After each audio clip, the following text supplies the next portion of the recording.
মুর্শিদাবাদের ডোমকলে ভাড়া বাড়ি থেকে উদ্ধার নার্সের দেহ। মুর্শিদাবাদের বেলডাঙ্গার বাসিন্দা ওই নার্স, এমনটাই জানতে পারা যাচ্ছে। আমাদের সঙ্গে রয়েছেন আমাদের প্রতিনিধি রাকিবুল ইসলাম। রাকিবুল, কি জানতে পারা যাচ্ছে? প্রাথমিক তদন্তে পুলিশ কি জানতে পেরেছে এখনো পর্যন্ত? দেখো, ওই নার্সের মৃত্যু ঘুরে কিন্তু রয়েছে রহস্য, যদিও এখনো স্পষ্ট জানা যায়নি কিভাবে তার মৃত্যু হয়েছে। তবে বন্ধ ঘর থেকে তার দেহ উদ্ধার হয়েছে এবং দেহ উদ্ধার করেছে স্থানীয় মানুষজন এবং ডোমকল থানার পুলিশ। এবং সেই মৃতদেহ উদ্ধার করে ডোমকল হাসপাতালে নিয়ে আসলেই কিন্তু কর্তব্যরত চিকিৎসক তিনি মৃত বলে ঘোষণা করেছেন।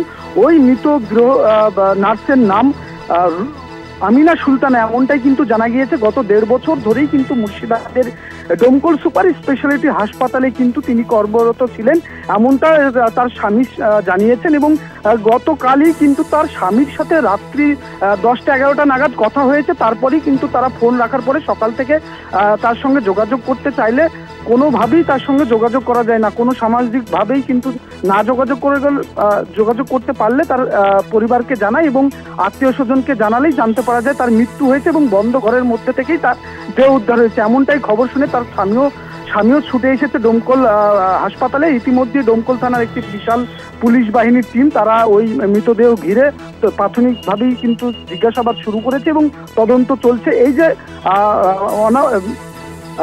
বেসরকারি একটি মেস, সেই মেস থেকেই কিন্তু তার দেহ উদ্ধার হয়েছে এবং বন্ধ দরজায়।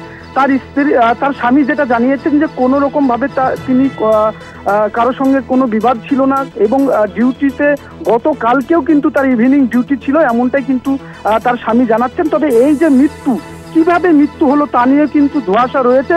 পুলিশ কিন্তু তার তদন্তে নেমেছে, কেননা সরকারি নার্স, ফলে তার তদন্তে ইতিমধ্যেই পুলিশ নেমেছে এবং তার পরিবারের লোকজন এসে পৌঁছিয়েছে ডোমকল হাসপাতালে।